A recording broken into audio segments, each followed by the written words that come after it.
The Jind news channel पे आपका स्वागत है। जैसा कि आपको हम हर रोज़ जींद की ताज़ा खबरें देते रहते हैं, जिससे कि आपको जींद शहर के बारे में पता चले क्या चल रहा है और क्या हो रहा है, क्या होने वाला है। आज की ताज़ा सबसे पहले नए साथ 2-4 जो है गर्म जोशी से नारा लगाएंगे सभी। भारत माता की, भारत माता की, भारत माता की, वंदे वंदे। बना के रखना, जो चीज हमने तय करी वो उसी पे चलेंगे। मेरे सभी स्कूल संचालक साथी, वो हम तो इससे बात फालतू बोल रहे हैं, हम तो सभी स्कूलों के अध्यापकगण, मातृशक्ति, सबसे पहले मैं आज आपका यहाँ पहुँचने पर बहुत बहुत अभिनंदन करता हूँ और आप सबका आभार व्यक्त करता हूँ कि आप सबने यहाँ इतनी बड़ी तादाद के अंदर पहुँच करके हमारे नेताओं का हौसला बढ़ाया। आप सभी एक बात को बहुत अच्छे से समझते हैं कि एक बहुत बड़ी समस्या स्कूल के साथ साथ पेरेंट्स को, टीचर्स को, अभिभावकों को, और जो सबसे बड़ी समस्या बच्चों के लिए एक बहुत बड़ी समस्या आई हुई है कि हरियाणा सरकार महामारी की आड़ के अंदर जहां पूरा सिस्टम, पूरी व्यवस्थाएं सुचारू रूप से चल रही है, तो हरियाणा सरकार वहां पर एक फरमान लागू करती है कि 1 से 8वीं तक के स्कूलों को जो है बंद कर दिया जाता है। जब सभी व्यापारिक गतिविधियां चल रही है, पूरे देश की व्यवस्था चल रही है, पूरे प्रांत की व्यवस्था चल रही है, तो सरकार जो है ये कठोरघात निजी स्कूलों पर क्यों करने पर तुली हुई है। अगर सरकार चाहती है कि कोरोना महामारी के स्कूलों के अंदर जो है बहुत बड़ा खतरा है, तो हम सरकार से आज इस आंदोलन के माध्यम से निवेदन करेंगे कि सहानुभूतिपूर्वक विचार करके प्राइवेट स्कूलों की मांगों के ऊपर एक ऐसा हल निकाले जिससे जो है प्राइवेट स्कूल के अंदर जो टीचर्स हजारों की संख्या में पढ़ा रहे हैं उनकी आजीविका का साधन भी लगा रहे, और एक प्राइवेट स्कूल जिसने अपने तन मन धन से सब कुछ लगा करके स्कूल के अंदर लगाया हुआ है, इन्वेस्ट किया हुआ है, जिसके अंदर जो है आज रोजी रोटी की बात तो दूर करें, हम उसके अपने खर्चे चलाने की बात तो दूर करें, लेकिन जो उसकी देनदारियां हैं, चाहे वो बसों के लोन के रूप में है, चाहे उसके ब्याज के रूप में है, वो भी एक बहुत बड़ी समस्या जो है स्कूल संचालक के सामने खड़ी हुई है। बहुत बड़ी शर्मिंदगी उठानी पड़ती है जब फाइनेंसर का फोन आता है कि जी आपके स्कूल की बस पेंडिंग है, आपके लोन की किस्त पेंडिंग है, बहुत बड़ी शर्मिंदगी उठानी पड़ती है। तो मैं तो केवल जो है मंच के माध्यम से थोड़ा यादव जी ने मेरे हाथ रोक दिए, वरना मैं तो अलग है। जब इतनी बड़ी संख्या के अंदर हम खड़े हैं और सरकार एक बहुत बड़ा अन्याय जो है स्कूल संचालकों के साथ करने जा रही है, तो हमारा फर्ज बनता है कि हम जोर शोर से सरकार को जगाने का कार्य करें। तो मैं तो हरियाणा सरकार से इस मंच के माध्यम से यही निवेदन करूंगा कि केवल और केवल जो है हरियाणा सरकार जो है प्राइवेट स्कूलों की मांगों के ऊपर सहानुभूतिपूर्वक विचार करके जो भी हमारे नेताओं ने सरकार के सामने अपना पक्ष रखा है, उस पक्ष के ऊपर सहानुभूतिपूर्वक विचार करते हुए एक ऐसा समाधान निकाले जो कि प्राइवेट स्कूल संचालकों के साथ साथ टीचर्स के भी हित में हो, अभिभावकों के हित में भी हो और बच्चों के हित में भी हो। इन्हीं शब्दों के साथ मैं अपनी वाणी को विराम दूंगा और आपसे निवेदन करूंगा कि 2 जयकारे जोर से मेरे साथ लगाएं। भारत माता की जय हो, भारत माता की जय हो, स्कूल एकता जिंदाबाद, स्कूल एकता जिंदाबाद, स्कूल एकता जिंदाबाद, स्कूल एकता जिंदाबाद। धन्यवाद।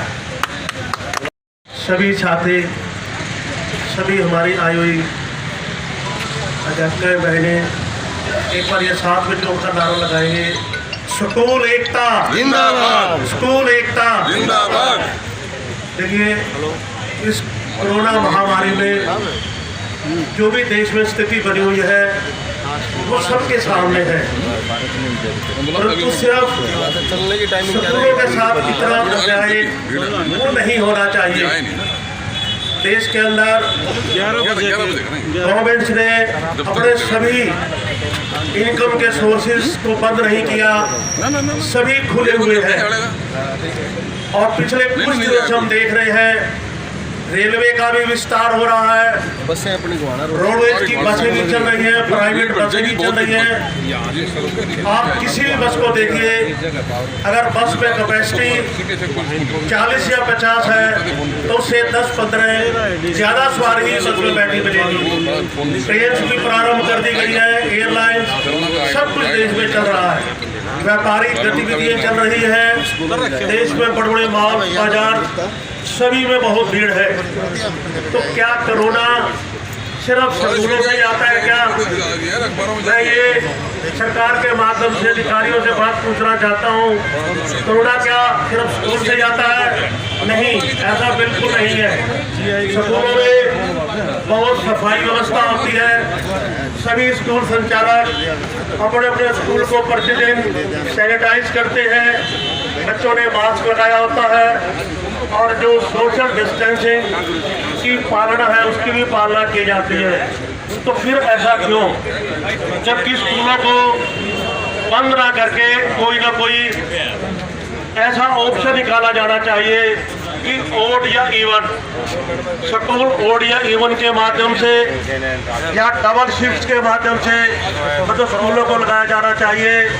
और स्कूलों की एसोसिएशन सरकार द्वारा जारी सभी हिदायतों की पालना कर रहे हैं और आगे करने का आश्वासन भी देते हैं। हमारी कोई एसोसिएशन कोई सरकार के किसी कार्यक्रम के कोई खिलाफ नहीं है। हम तो ये चाहते हैं कि स्कूलों की जो अध्यापक और अध्यापिकाएं हैं उनकी जीविका बनी रहे, ये नहीं कि पिछला पूरा साल निकल गया और ये साल भी सरकार कहे तो 30 अप्रैल की रही है। अब क्या गारंटी है कि सरकार 30 अप्रैल से 15 मई कर देगी, 15 मई से फिर 30 मई कर देगी और आगे जून में समर वेकेशन का बहाना निकाल के और करते करते ये आधा साल क्या पैसे निकाल दे। तो हम सभी साथी मिलजुल के जो सरकार के कान बिल्कुल हमारी बातों को सुनने के लिए तैयार नहीं, वो इकट्ठे होकर के बात कहने के लिए एकत्रित हुए हैं। मैं समझता हूँ कि सरकार इस बात को सुनेगी और कोई ना कोई ऑप्शन स्कूलों को खोलने का अवश्य निकालेगी। थैंक्स।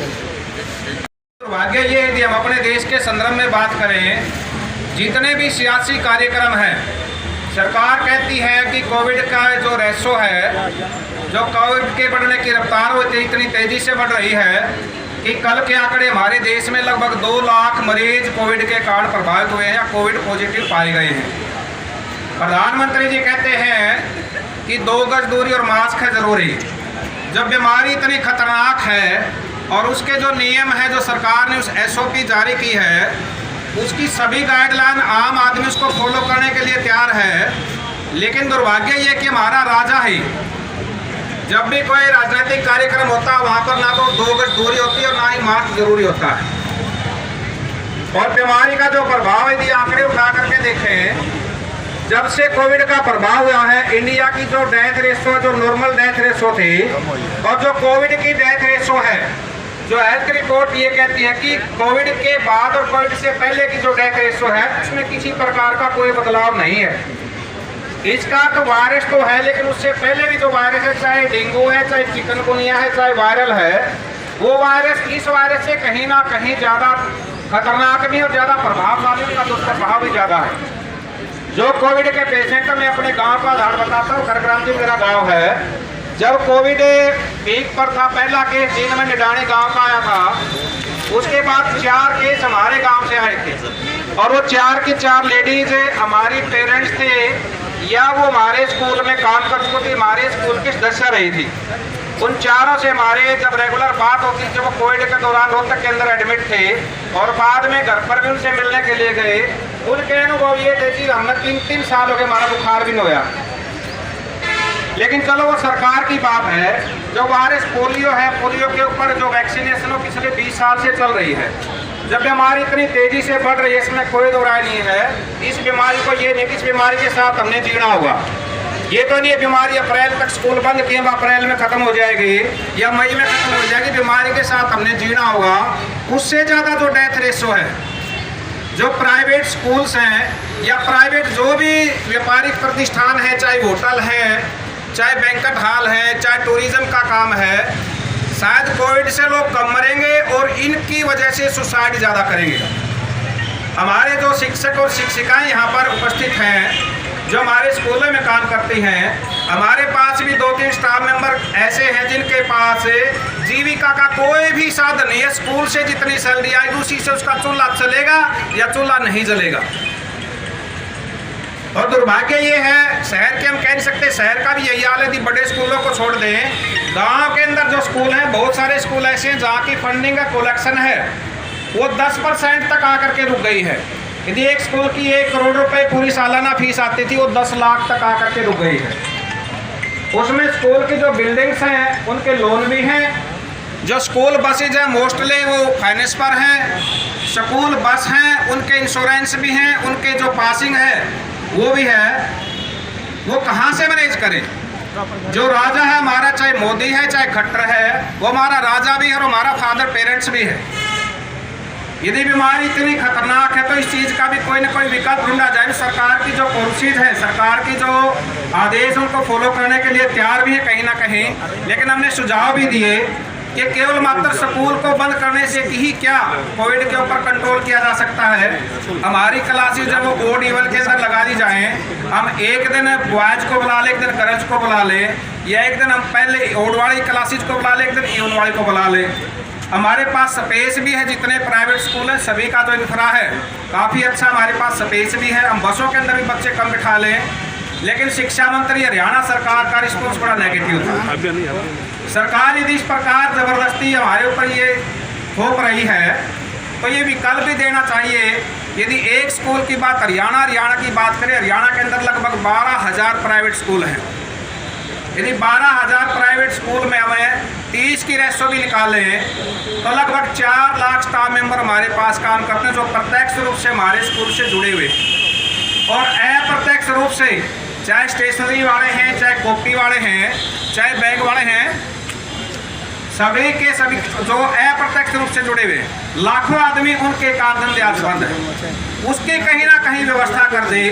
हम सरकार से अनुरोध करेंगे, हम आपकी जो SOP है उसको मानने के लिए तैयार हैं। सर, आज आप जो आंदोलन कर रहे हैं, किस विषय में आप जा रहे हैं इस आंदोलन में? हरियाणा सरकार ने एक आदेश जारी किया है कि 1 से 8 तक स्कूल सभी बंद कर दिए जाएं। हम सरकार से ये निवेदन करना चाहते हैं कि जब सब कुछ सरकार स्कूलों में नियम के अनुसार चल रहा है, हम proper sanitization, proper social distancing, mask वगैरह सभी बच्चों को लगाते हैं, क्योंकि सारे विभाग खुले हुए हैं, जबकि होटल, रेस्टोरेंट, रैलियाँ सब खुली हुई हैं। तो जो कि हम ये कहते हैं कि स्कूलों में ही बच्चे सेफ हैं, बच्चों के भविष्य का बहुत ज़्यादा नुकसान हो रहा है। हम चाहते हैं कि सरकार जो हमारी समस्या है उसको किसी तरह समाधान करे, और उसका समाधान हम बता भी रहे हैं उनको कि ऑड इवन स्कूल चलाएँ, 50% स्ट्रेंथ पे स्कूल चलाएँ। हमारे लिए एक अलग से निर्देश जारी किए जाए किस तरह स्कूल चला सकते हैं। सैनिटाइजेशन हम कर ही रहे हैं, सोशल डिस्टेंसिंग का पालन हम कर ही रहे हैं, और भी अगर कोई आदेश सरकार देगी तो हम उसको मानने को तैयार हैं। हमारी सिर्फ एक ही वो है मांग कि हमारे स्कूलों को खोले रखा जाए, ताकि हमारे शिक्षक जो कि लाखों की संख्या में हैं उनका भरण पोषण हो सके, उनके परिवार का पालन हो सके। और हमारे पास कोई सरकारी एड भी नहीं है, या तो सरकार हमें एड दे, जैसे कि दूसरे राज्यों में, तेलंगाना में प्राइवेट स्कूल्स के लिए 2-2 हज़ार रुपये और कुछ चावलों का प्रबंध किया है। हम चाहते हैं कि हमारी सरकार भी प्रत्येक प्राइवेट स्कूल शिक्षक को 5-5 हज़ार रुपये मासिक भत्ता दे, ताकि वो अपने बच्चों का, अपने घर का पालन पोषण कर सकें। हम सरकार का विरोध नहीं करना चाहते, लेकिन सरकार से हम समाधान चाहते हैं अपना कि हमारे शिक्षक क्या करेंगे। सर जी, जैसा आप कह रहे हैं आप सरकार का विरोध नहीं करना चाहते, सरकार बंद के आदेश दे रही है और आप सरकार स्कूल खोलने का आदेश दे रहे हैं, तो ये विरोध नहीं तो क्या है? विरोध हम सिर्फ इसलिए जता रहे हैं कि स्कूलों को खोला जाए, उनके नियमानुसार खोला जाए। हम सब निर्देशों का पालन करने को तैयार हैं। सैनिटाइजेशन है, सोशल डिस्टेंसिंग है, मास्क लगाएंगे, कम संख्या में भी हम स्कूल आना चाहते हैं, ताकि बच्चे पढ़ें और शिक्षकों का भी जो है घर बार आराम से चल सके। या सरकार शिक्षकों का समाधान करे, उनके लिए प्रति माह को भत्ता निर्धारित करे। स्कूल अगर बंद करने तो शिक्षकों का भी तो उन्हें सोचना चाहिए। ये कोई सरकारी नौकर थोड़ी जो उनको हर महीने तनख्वाह मिल जाएगी। आपका परिचय सर? मैं Ajit Singh Yadav, president Sahodaya school complex Jind. क्या कहना चाहेंगे आज के प्रदर्शन के बारे में? सर, जो ये सरकार का एक तुगलकी फरमान ही हम कहेंगे कि सभी गतिविधियां खुली हैं और जो शिक्षा का केवल क्षेत्र है उसके अंदर इस प्रकार स्कूलों को अनावश्यक रूप से बंद कर देना। आज प्रदेश स्तर पर हमारा इस प्रकार का एक विरोध प्रदर्शन है जिसमें हम डिस्ट्रिक्ट सेक्रेटरीट के अंदर डीसी साहब को अपने स्कूल बसों की चाबियां सौंपेंगे और जो हमारा मांग पत्र है, यदि सरकार स्कूल बंद करना चाहे तो हम बंद करने के लिए तैयार हैं, लेकिन स्कूल के अंदर जो लाखों कर्मचारी काम करते हैं उनकी वेतन की व्यवस्था सरकार करे। जो हमारी बसेज के ईएमआई हैं उनको सरकार भरने की व्यवस्था करे। सरकार का जो बस का इंश्योरेंस है उसको सरकार भरे और जो हमारी बिल्डिंग के लोन हैं उसकी व्यवस्था सरकार करे। हम अपने स्कूलों को, सरकार तो कहती है कि पहली से 8वीं तक बंद करो, यदि हमारी ये मांगे सरकार मान लेती है तो हम पहली से 12वीं तक भी अपने स्कूल बंद करने के लिए तैयार हैं। इसलिए विरोध स्वरूप ये जो प्रदर्शन है प्रदेश स्तर पर हो रहा है, हम डीसी को ज्ञापन देंगे। जैसा कि माता पिता के ध्यान में ये बात आ रही है, अभी अगर हम बच्चे को स्कूल में भेजते हैं, हो सकता है उनका बच्चा भी कोरोना की चपेट में है, तो उसके बारे में आप क्या कहना चाहेंगे? ऐसा माता पिता की चिंता अपनी जायज़ हो सकती है, लेकिन सरकार से और पेरेंट्स से भी हमारा अनुरोध है कि जो सरकार है उसको वैकल्पिक बना दे। जो पेरेंट्स अपने बच्चों को स्कूल में भेजना चाहता है वो भेज दे, और जिस भी पेरेंट्स को यदि ये डर है कि स्कूल में जाने से उसका बच्चा कोरोना संक्रमित हो सकता है, वो अपने बच्चों को घर पर रख सकता है। तो इसमें हम बाध्य नहीं करेंगे किसी भी पेरेंट्स को। और यदि धरातल की बात करें तो अपने जो छोटे शहर है, मेट्रो सिटी को छोड़ दिया जाए तो अबो 95 पेरेंट्स हैं वो स्कूल खुलवाने के पक्ष में हैं। आपका परिचय? सर, मैं तेईस मलिक, निदेशक प्रबंधक, जय हिंद पब्लिक स्कूल, बराकला, सुंदरपुर, जींद।